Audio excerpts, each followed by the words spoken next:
Effect analysis एक मैंने diagram बनाया है। इसका जो स्ट्रक्चर है वो एकदम फिश के बोन जैसा होता है।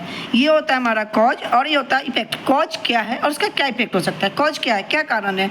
कॉज हमारा कि कास्टिंग प्रोडक्ट क्रैकिंग हो रहा है, जो हमारा कास्टिंग प्रोडक्ट है क्रैक हो रहा है।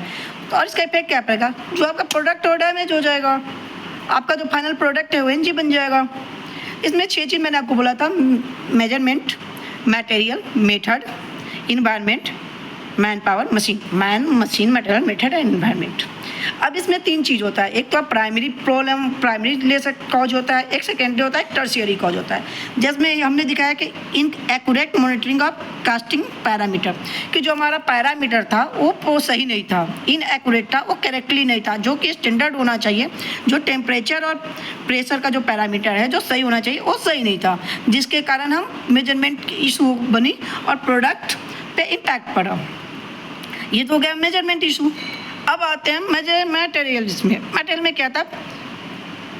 Poor quality casting material. जो मटेरियल था उसकी क्वालिटी नहीं सही थी, कास्टिंग जो मटेरियल था उसकी क्वालिटी सही नहीं थी। इनकंसिस्टेंट मटेरियल कंपोजिशन, मटेरियल का जो कंपोजिशन था एज पर स्टैंडर्ड नहीं था। जो कंपोजिशन था मटेरियल का वो स्टैंडर्ड नहीं था। कंटेनमेंट रॉ मटेरियल्स, मटेरियल जो हमारा था वो सही नहीं था, उचित मटेरियल नहीं था। जो रॉ मटेरियल था वो सही मटेरियल्स नहीं थे, जिसके कारण ये प्रॉब्लम बना और मटेरियल्स में कास्टिंग प्रॉब्लम में इम्पैक्ट पड़ा। अब जहाँ तक मेथड की बात है, तो मेथड में क्या हो सकता है कि आपका जो वर्किंग स्किल्स है वो सही नहीं होगा। जैसे क्या है, देखिए पुअर मोल्ड प्रिपरेशन, जो मोल्ड था वो उसका प्रिपरेशन सही नहीं था। मोल्ड जो था वो पुअर प्रिपरेशन था, हमने सही से प्रिपेयर नहीं कर पाया था, जिसके कारण ये इशू बना। इन करेक्टिंग मेथड, हमारा मेथड भी सही नहीं था, जो एक्यूरेसी मेथड होना चाहिए हमारा वो मेथड भी नहीं सही था।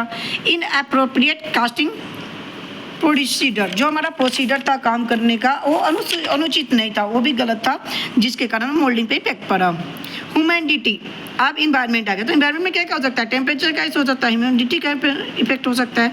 तो जो ह्यूमिडिटी हमें रिक्वायरमेंट था वो रिक्वायरमेंट नहीं हो पाया, ह्यूमिडिटी ज़्यादा था, इसके कारण भी कास्टिंग में प्रॉब्लम आ गई। Inaccurate ventilation of castings,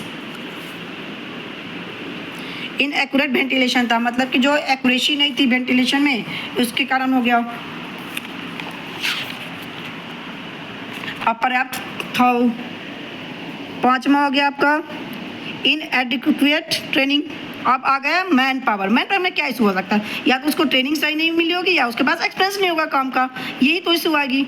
इनएडिक्वेट training है और दूसरा लैक ऑफ एक्सपीरियंस है।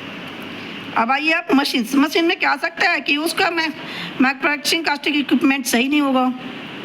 दूसरा कि इक्विपमेंट जो हमारा कैलिब्रेट नहीं है, या मशीन का हमने मेंटेनेंस सही से नहीं कर रखा है, यही इशू आ सकते हैं। ये हो गए इसके कॉज, और उससे क्या इफेक्ट होगा? जो इतने भी हमारे मेन मशीन मेथड मेजरमेंट और इन्वायरमेंट में जो प्रॉब्लम आई है, जो हमने वाई एनालिसिस करके हमने फाइंड आउट करते हैं, तो उससे हमारा प्रोडक्ट की जो एनालिसिस हुई है, जो प्रोडक्ट जो डैमेज होगा इससे वो बच जाएगा। प्रोडक्ट डैमेज होने से बच जाता है, प्रोडक्ट को डैमेज होने से रोक लेते हैं। इसलिए हम cause and effect analysis use करते हैं कि पोटेंशियल कॉज ऑफ प्रॉब्लम को हम फाइंड आउट कर पाए और उस इशू को हम रोक ले, ताकि हमारा कॉस्ट कटिंग को प्रोडक्ट पे कोई हैम्परिंग ना हो, हमारा एक्स्ट्रा कॉस्ट कटिंग ना हो।